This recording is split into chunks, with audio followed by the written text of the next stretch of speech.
te arvate, et nüüd on lisaks tõukeratastele meil ka pisimopeedid Tallinna tänavatel? Ma arvan, et see väga hea mõte ei ole. Rohkem võimalusi liiklusõnnetusteks. No neid on ligi 1000 ka, see paneb muretsema. Paneb küll, jah. Ma arvan, et kui need ei ole, siis on parem. No neid peaks olema lausa 1000 ja sõidavad inimeste seas. Jah, mul täna kohe mööda sõitsis üks. See on väga paha. Ei oska midagi arvata hetkel, ei ole ise kasutanud. Aga olete näinud, kuidas inimesed sõidavad mitmekesi seal peal ja ka kõnniteedel? Veel ei ole tähele pannud.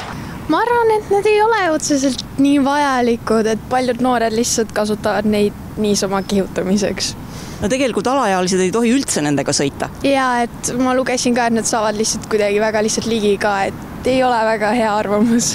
Näete, sellised need pisikesed punased paharetid ongi, aga inimesed paraku pole siiani ära õppinud, et ei tohi sõita sellise pisimopeediga kahekesi, siin on viide täitsa olemas, sellega ei tohi sõita ka alaealised ja seda ei tohi kasutada kõnniteedel. Linnavalitsuses on siis konsensus nii-öelda mõlemas põhilises küsimuses, mis puudutab nii parkimist kui ka siis sõidukiirusi. Parkimisega me läheme edasi siis nõndanimetatud parkimiskastide regulatsiooniga, see tähendab seda, et kõik teenuse osutajad on kohustatud rakendama oma siis äppides, oma tarkvaras sellist lahendust, et seal, kus kastid on olemas, tuleb kergliikur paigutada just nimelt kasti. Teine pool, mis on loomulikult kõige rohkem tähelepanu pälvinud, puudutab kiiruseid ja seal on meil siis kokkulepe, et südalinna piirkonnas on üldine kiirusepiirang kõikidele kergliikuritele, nii pisimopeedidele kui tõukeratastele 20 kilomeetrit tunnis.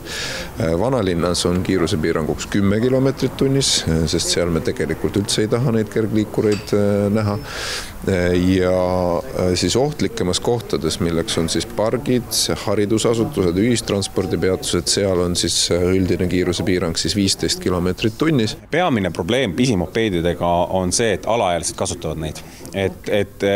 Ja täna on ettevõte selgelt esiteks tegemas politseiga koostööd, et tegelikult alustada menetlusi nende osas, kes on alaealised ja sõidavad kõnniteel, tegemist on ikkagi seaduse rikkumisega ja täiendavad tehnilised piirangud, et kasutajad registreerudes sellele platvormile oleks kindlasti ikkagi täisealised.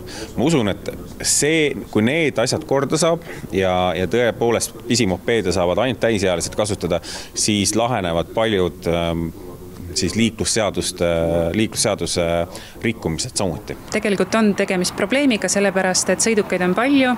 Kahjuks sihtrühm ei ole päris see, kes olema peaks, et on väga palju alaealisi tulnud ja on ka turiste, kes ei loe täpselt, kus nendega sõita tohiks. Esimesed liiklusõnnetused, mis on tulnud, on täisealistega juhtunud, et ka täisealine ei tea, kuidas peaks käituma, millised on liiklusreeglid, kui ma sõidan pisimopeediga.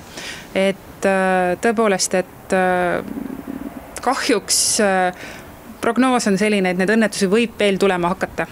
Pisimopeedidega huligaanitsemisest saab igapäevaselt teateid ka politsei, kuid korrakaitsjaid ei jagu lihtsalt igale poole. Ega politseiniku iga selle kergliikuri või pisimopeedi kõrvale panna ei ole võimalik, seega siis enne kõik ikkagi see ettevõte, kes on need linna toonud, siis tema peab enda poolt tegema kõik selleks, et liiklusohutus oleks tagatud ja kellegi elu või tervis ei oleks ohust ja ma siis selle ettevõtlused, et politsei vaates me kindlasti reageerime rikkumistele, kui me märkame mingisuguseid ohtlikuid situatsioone. Suur suvi on alles ees ja me näeme, kas linna kehtestatavaid reegleid täitma hakatakse ja kuidas tegelikult me kõik linnapilti ära mahtuma hakkame.